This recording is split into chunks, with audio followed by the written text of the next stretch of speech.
Hello, I'm Ryan Walker, and I'm going to be performing my second attempt assessment video. I would like to note that before we started this video, I obtained her height, weight, and vitals, and they were within normal limits for her age and gender. I assessed her gait, balance, and stance when she walked in the room, and it was equal without irregular jerking movements. She was able to stand fine. She was able to move and walk around fine. Her mood and affect are appropriate for situation. Her posture and positioning are appropriate for situation. Her dress and hygiene are appropriate for situation. I would also like to note that before we begin, I assessed her optic nerve,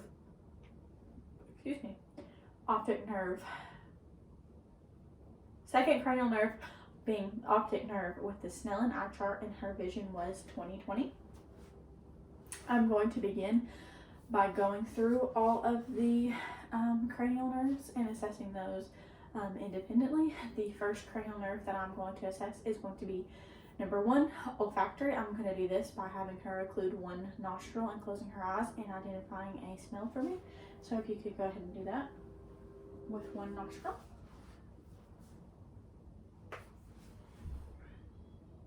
Maybe this one. And then, Sounds great. okay. The third, fourth, and sixth cranial nerve I'm going to assess together. Third being oculomotor, 4 being trochlear, and 6 being abductans. I'm going to assess these all together with the cardinal fields of gaze. So I'm going to have you look at the end of this pen light and follow it with your eyes only.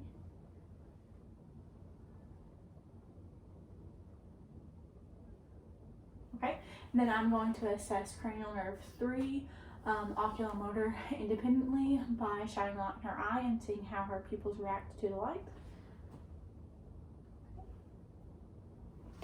Her pupils reacted to the light by going from 4 millimeters to 3 millimeters.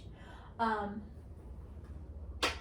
now going to assess cranial nerve 5. I'm going to do this by placing my hands on both sides of her jaw and having her act as if she was chewing. Okay. I was able to feel her jaw moving without any crepitus. I'm now also going to assess that nerve by having her close her eyes and feeling random places on her face and having her identify them for me. So close your eyes and tell me where I'm touching. Forehead, cheek, nose, cheek. Okay, I'm now going to assess cranial nerve 7, facial. I'm going to do this by assessing her saliva production. So just open your mouth for me. Okay, her saliva production was adequate. There wasn't too much or too little. I'm now going to also assess the same cranial nerve 7 by having her swallow some water.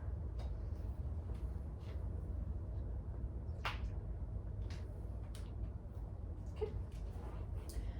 I'm now going to assess cranial nerve 8, vestibulocochlear, and I'm going to do this with the whisper test. I'm going to whisper one word on each side of her head and have her say that word back to me.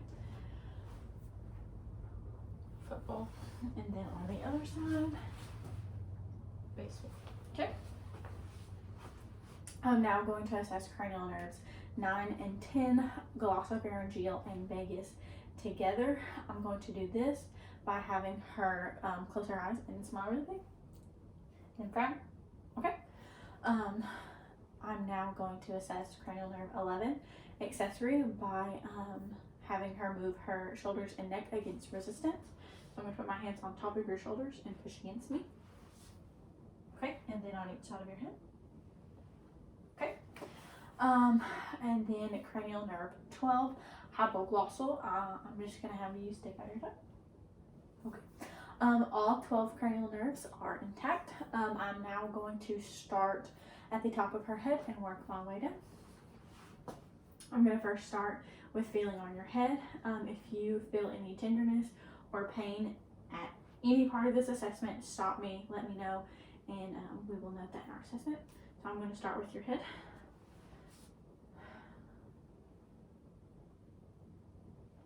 While I'm feeling, I'm also looking.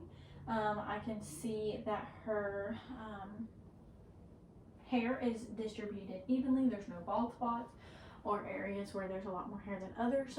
There's no tenderness noted. There's no masses or lesions. There's no nits or dryness noted on her actual scalp. So now I'm going to start feeling her sinuses. I'm also going to feel your lacrimal duct. Her sinuses were not swollen and they weren't tender. Her lacrimal duct did not have any unusual drainage and it wasn't unusually tender. I'm now going to assess the eyes, ears, nose, and mouth. So I'm going to look, I already assessed for reaction to light, and they both reacted the same on both sides. I'm going to just look a little bit toward me. Both of her eyes are symmetrical. Her entire face is symmetrical. Her nose is in the middle. Her mouth isn't to one side or the other. No part of her face is drooping. Her eyelids aren't drooping. Her cheek or the corner of her mouth isn't drooping. Her sclera within her eye is white as it should be. Her iris and pupil are both equal on both sides. Her pupil is flat but also rounded as it should be. There's no drainage or redness within the eyes. I'm gonna feel the outside of her nose. Her external nose is not tender. There's no masses or lesions that I can see. I'm gonna have you lift your nose so I can look inside. Okay. There's no redness or lesions within the nose. Her septum is not deviated. You can tell that we already assessed cranial nerve 1 olfactory, so we know that her airway is patent. I'm now going to assess inside of your mouth, so you can open your mouth. See if you're coming up. Within her teeth, her teeth have no malocclusions. All of her skin within her mouth is intact. Her gums are not, I'm sorry, can you? Yes, okay. Her gums are not swollen or abnormally red. They are a nice pink color indicating blood flow. Her tonsils were grade 2. They didn't have any abnormal redness or swelling, and there was no drainage or like pus pockets noted on the tonsils. Her hard and soft palate were both intact. The entirety of her mouth is a light pink color. Her tongue is a red color, but as it should be. Her lips are a light pink color, and they are slightly dry, but not cracking or bleeding. And as I stated before, her saliva production was adequate. I'm now going to take this pen light, and I want you to look at the same end, or look at the end like you did before, and I'm going to have it out here, and I'm going to slowly bring it into closer to your face and just follow that pen line.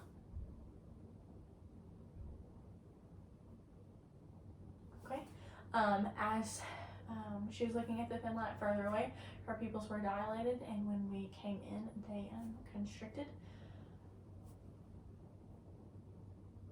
Sorry. I'm now going to on gloves and grab my gauze to lift her tongue to assess below her tongue. So taking a clean gauze. Just stick your tongue out for me and I'm going to grab it. Look under. There's no lesions or abnormal reddened areas noted underneath the tongue as well as within the whole mouth. I'm now going to assess the ears. You let me know if there's any tenderness in any part of the assessment. No tenderness noted within the ears. There's no masses or lesions. There's no drainage on the external ear. I'm now going to take my tool and look inside her ear, lifting up and back so that I can see inside. Okay, and I'm going to come over to the other side and do the same thing. Okay.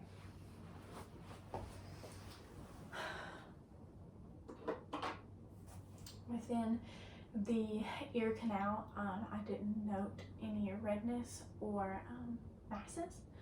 There was also, like I said, no drainage coming from the ears.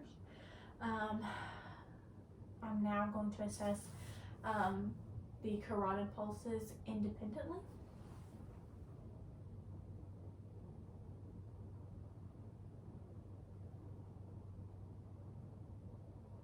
They were both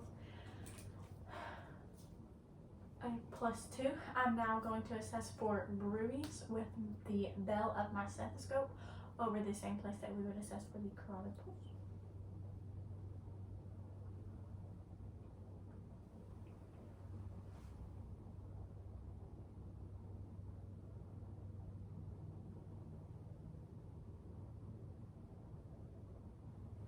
Okay.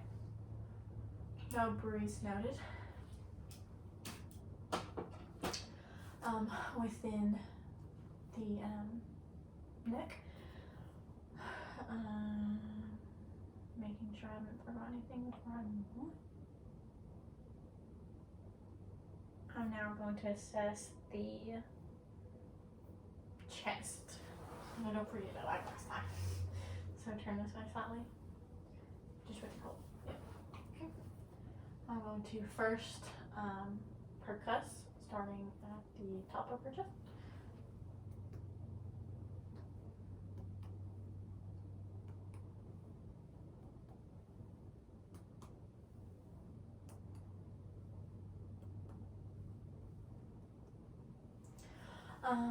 On the front of the chest, I noted dullness up higher when I was around her clavicle, and then resonance on the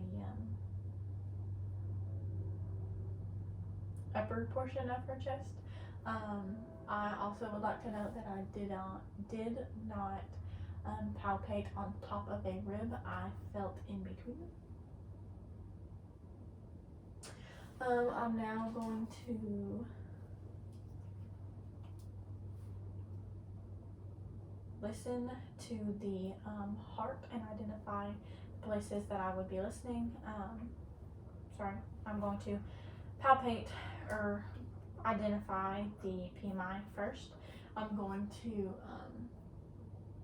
feel down to the 5th intercostal space.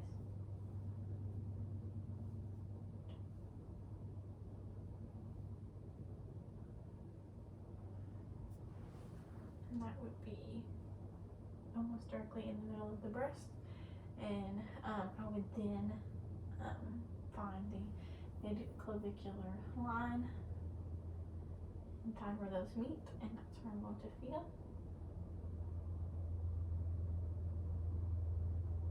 Okay, and that was the PMI.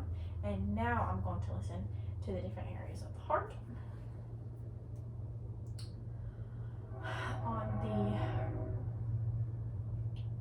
Before I start, I would, in a normal assessment, on a actual patient, when I wasn't practicing, I would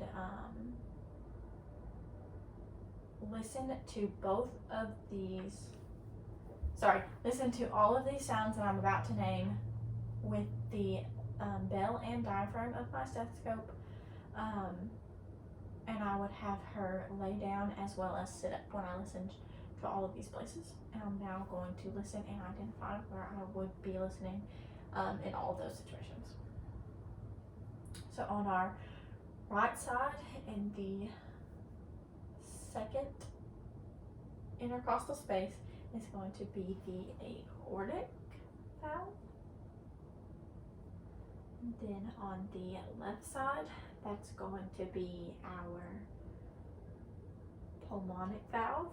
And then 2 down in the 5th intercostal space, on the right side is going to be our tricuspid valve. And then on the other side is going to be our mitral valve. At this time, I'm also going to listen to her radial pulse to compare it to her apical pulse.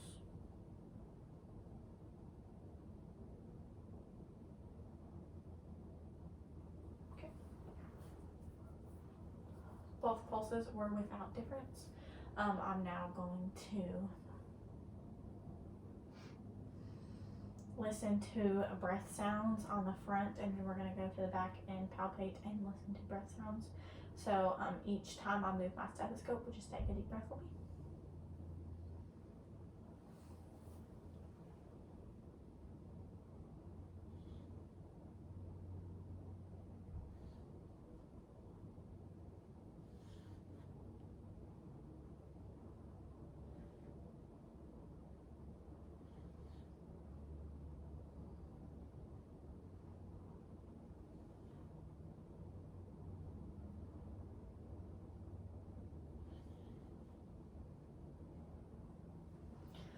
Okay, I would also like to note before continuing that I listened for bronchial breath sounds near her neck and throat here, actually on her chest. I listened to bronchiovesicular breath sounds below the bronchial, and then over here on the sides, almost in line with the bronchial. And then the vesicular breath sounds were heard here and here.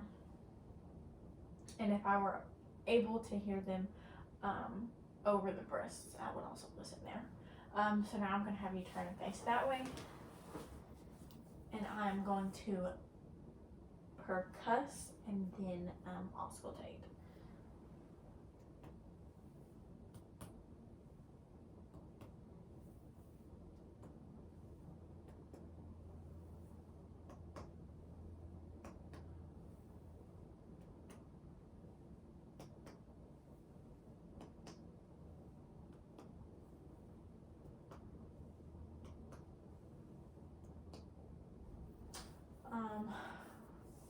Here I heard a dullness over the scapula. I would also like to note that over the clavicle I also felt or heard the same dullness, and then directly below that I heard resonance, and then when I got down below the lungs where the organs were, I heard timpani. So now I'm going to listen to the breath sounds on the back as well.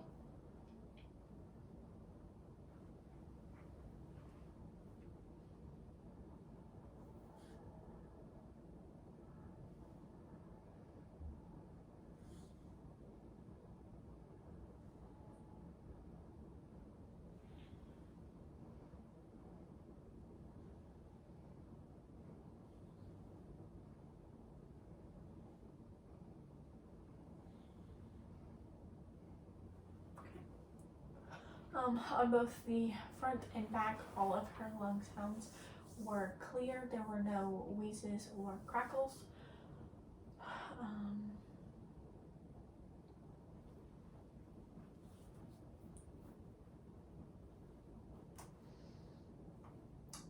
At this time, I'm going to verbalize what I would have done for a breast exam. I would have had her place her hands on her hips without anything obviously covering the breast, and I would look for any dimpling, any induration, anything that wasn't symmetrical on both sides of the breast. I would also have her place her hands behind her head to also look for symmetry and any dimpling or induration. I would then I would then take my index and middle finger and rotating around the breast in circular motions, feel for any masses or anything that was tender.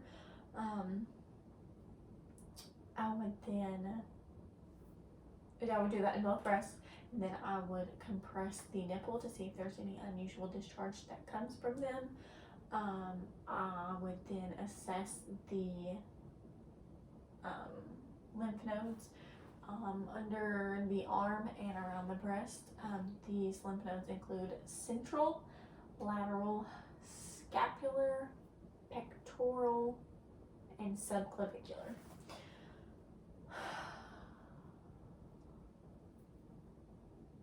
And that is it for the breast exam. So now I'm going to go on and I'm going to feel the pulses of your arms, and then I'm going to have you do range of motion. So the brachial pulses, they were both equal bilaterally, and they were both a grade 2. The radial pulses, they were also both equal bilaterally and a grade 2. And then the ulnar,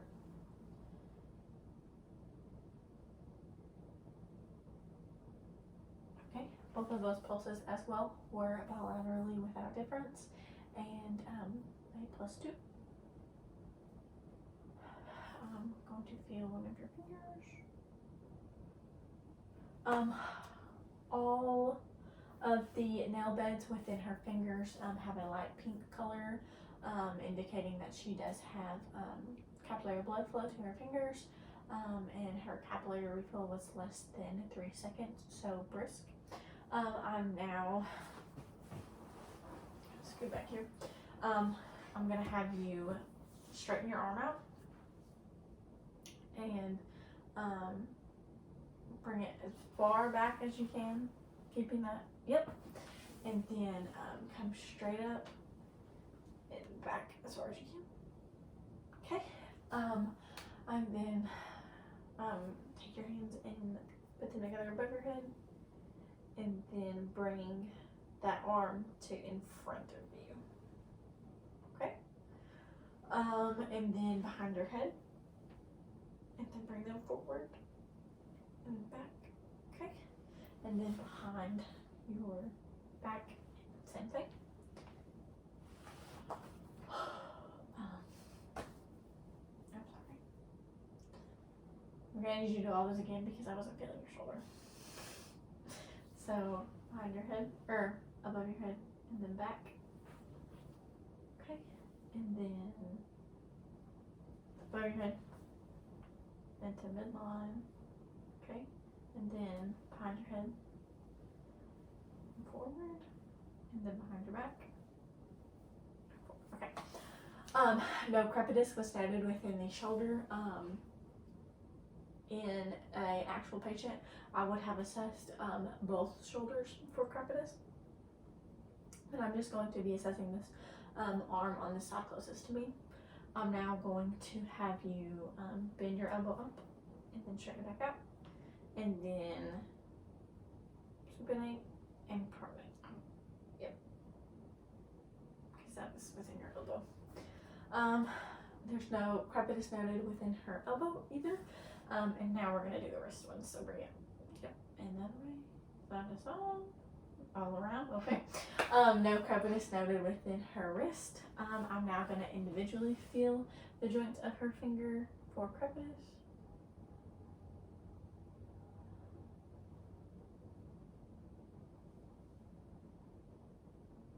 Okay, now make the fist and straighten it out and bring the fingers in.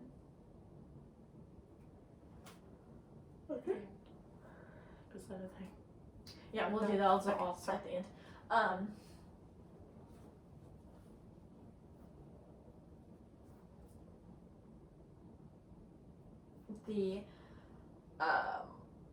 I would like to take this time to note that the muscles of her neck were symmetrical. Her neck was symmetrical with the rest of her body. All of her facial features were symmetrical within her face. All of the muscles within the arms are symmetrical for both sides. There's no obvious muscle wasting within the muscles of the arm or the neck or chest.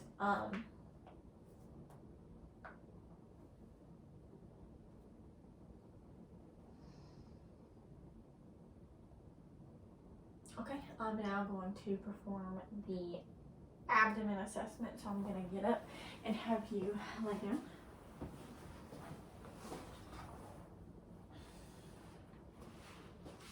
I'm going to kneel here slightly so that we're both within the camera view.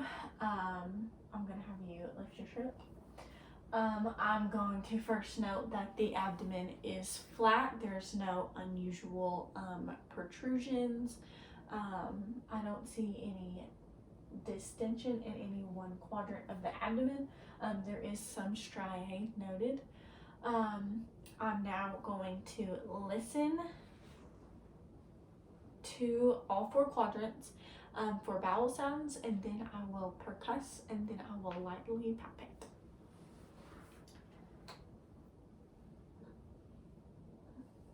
I'm going to start in the right lower quadrant and then work my way around.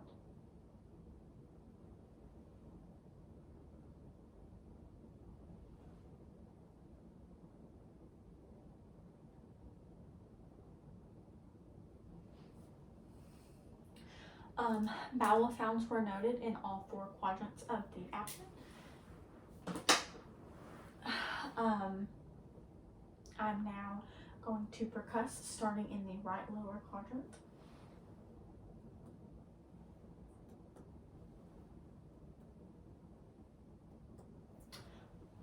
Tympany was noted within all four quadrants of the abdomen. I'm now going to lightly palpate for any masses. I'm going to ask that if anything is tender, you just let me know. I'm also starting within the right lower quadrant and working my way around.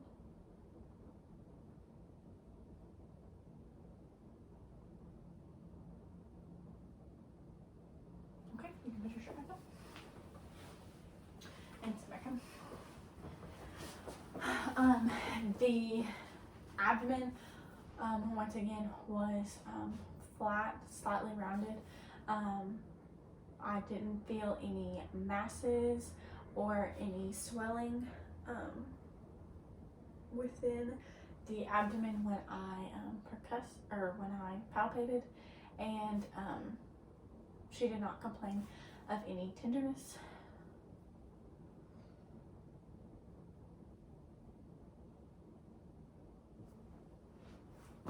Sorry. Can you lay it down for me?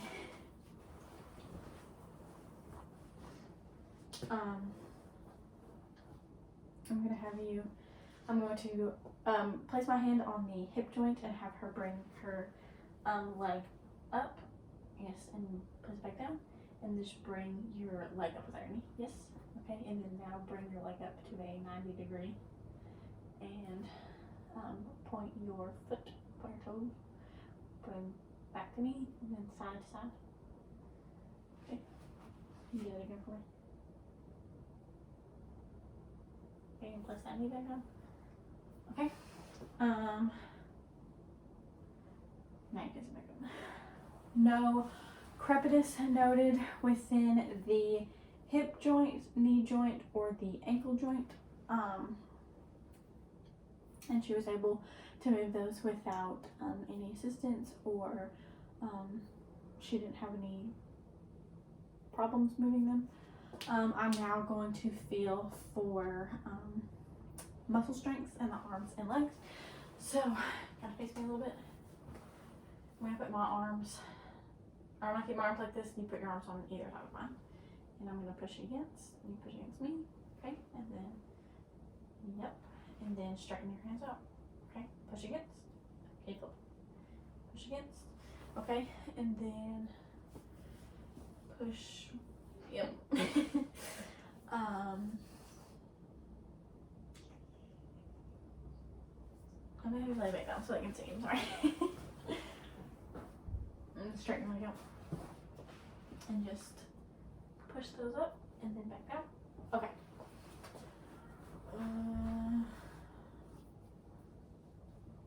I would also like to take this time to note that the skin on her arms, chest, abdomen, legs, hands, neck was without any redness or lesions. The skin was intact and it was a appropriate color for race. There was no abnormally dark spots or abnormally light spots.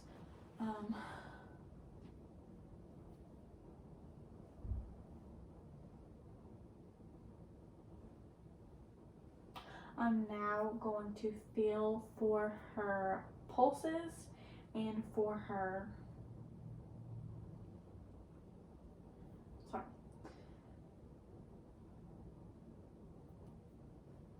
reflexes.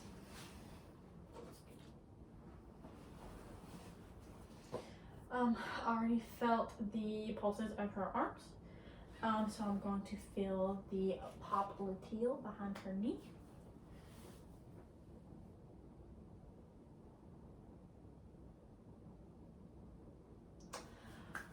Both of those were equal bilaterally. They were a +2. Can you just lean back and scout for me with the femoral pulses? Okay. Same with her femoral pulses. They were both equal bilaterally and they were a +2.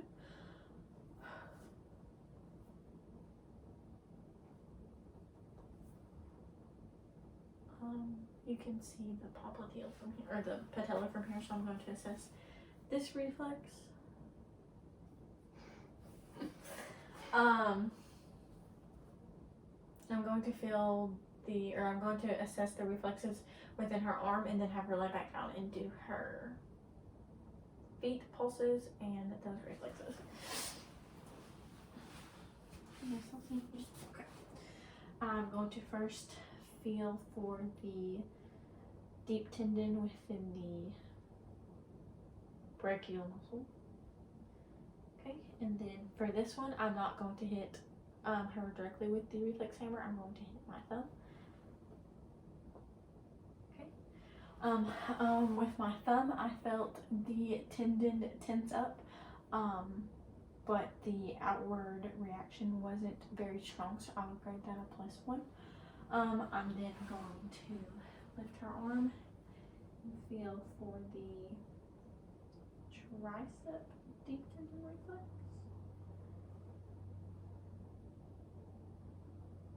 Okay. I would grade the tricep deep tendon reflex as a +2. I'm now going to feel for the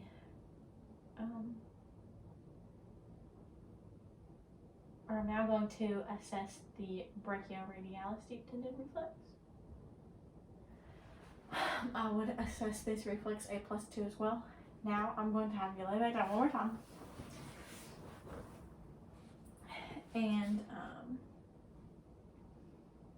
sure you guys can see. I'm going to feel the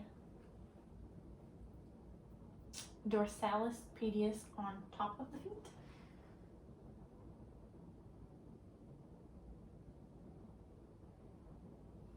They were both equal without any difference, and they were a +2. And then now I'm going to feel the posterior tibial behind the ankle.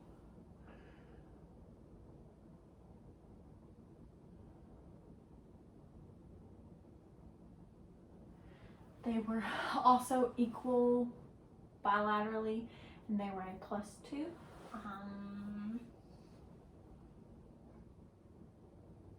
I'm going to assess for the plantar reflex with the end of my reflex hammer.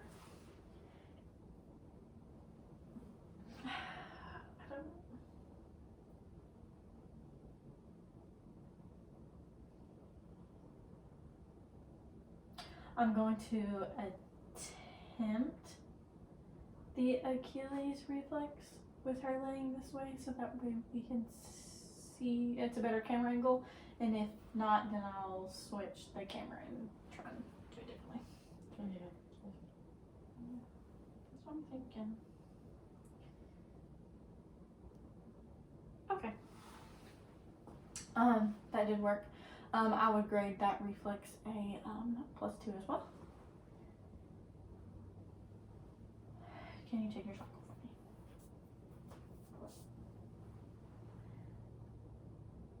Okay. Capillary refill within her toes was brisk, less than 3 seconds. I would also like to note that the nail bed on all of her toes is a light pink color, indicating capillary refill or capillary blood flow within all of the toes. You can put your sock back on in a second.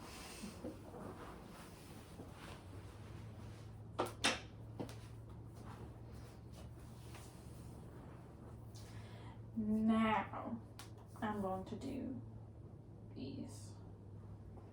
it's the finger to finger test. So you can Do I need to see? Yeah, you can sit, it's fine until we do the spine. So just take each one of your fingers and touch it to your thumb. Do both hands for me. Back again. Take your hands and on both sides, hit your top of your leg. Yep. Okay. I'm gonna put my finger up in different positions, and I want you to touch my finger and then come back to your nose. And then by the time you touch your nose, I'll move my finger to a different position and touch my finger again and then go back to your nose.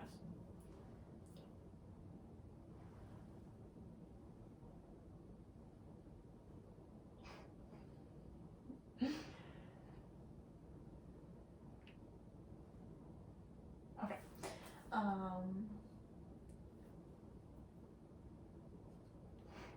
I'm sorry, can you lay down for me one more time? Can you take the heel of this leg, and place it to your shin, and then once it's on your shin, drag it to the bottom of your foot? Up more on the top. I'm confused. Yeah, there you go. You were kind of on the side, really. Okay, now stand up for me. Okay.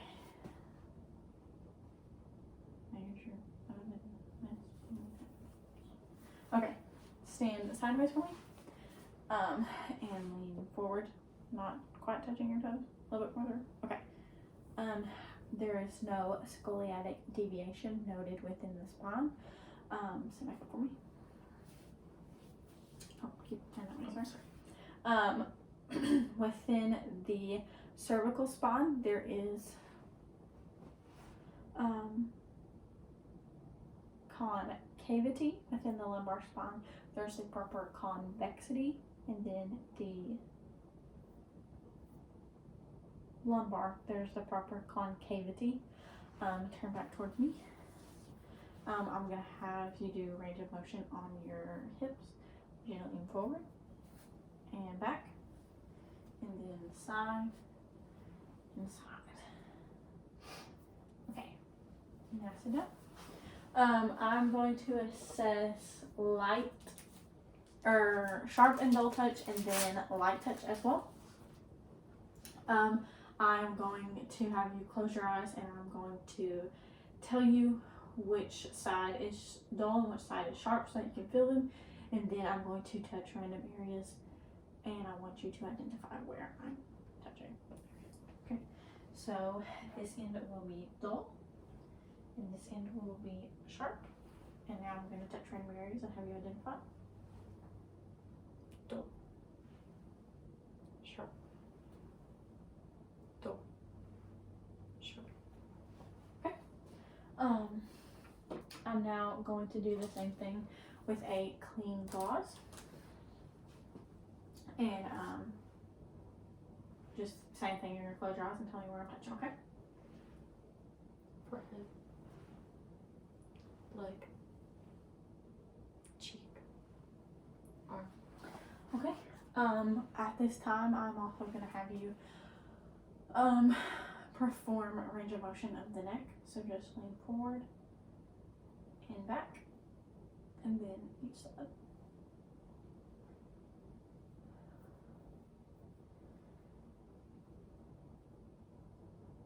Now I'm going to think back and make sure that I have remembered everything.